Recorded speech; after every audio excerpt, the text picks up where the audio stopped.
Hello everyone, good afternoon. Time check is 4 p.m. in the afternoon. So it's June 5 or 4, I don't know. So today I'm doing some workout dahil tumataba natin a little bit. So check me out. So just like, kesa mag-jogging ka, you do it at home. So nasa bayaw guys. So we have a home gym. So yeah. Okay.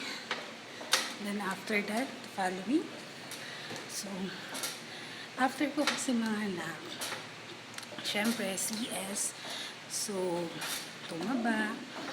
Per breastfeeding ako, kaya medyo pumenta ako. Dati, 81 kilos ako. Then, nag-workout ako, breastfeeding. Then, sorry. Na-achieve ko na yung 64 kilos in 1 month. Diba?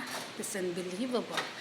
So, tinatry ko na magpababa ulit dahil 68 kilos ako and I don't want to be 70 kilos. Then, mahirap. So, check me out.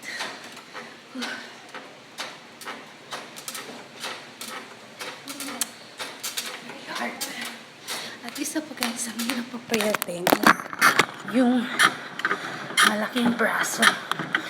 So, can you give me an advice kung anong klaseng workout ang gagawin ko para lumit ang aking braso? So, comment below about that. Okay? Ooh, it's good. Okay? Let's do this. Next one is this one.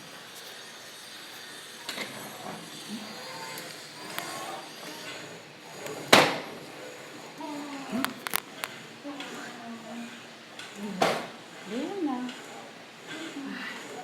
Ang hirap talaga. Grabe. Okay. So, thank you for watching. Like my videos and subscribe to my channel. Thank you.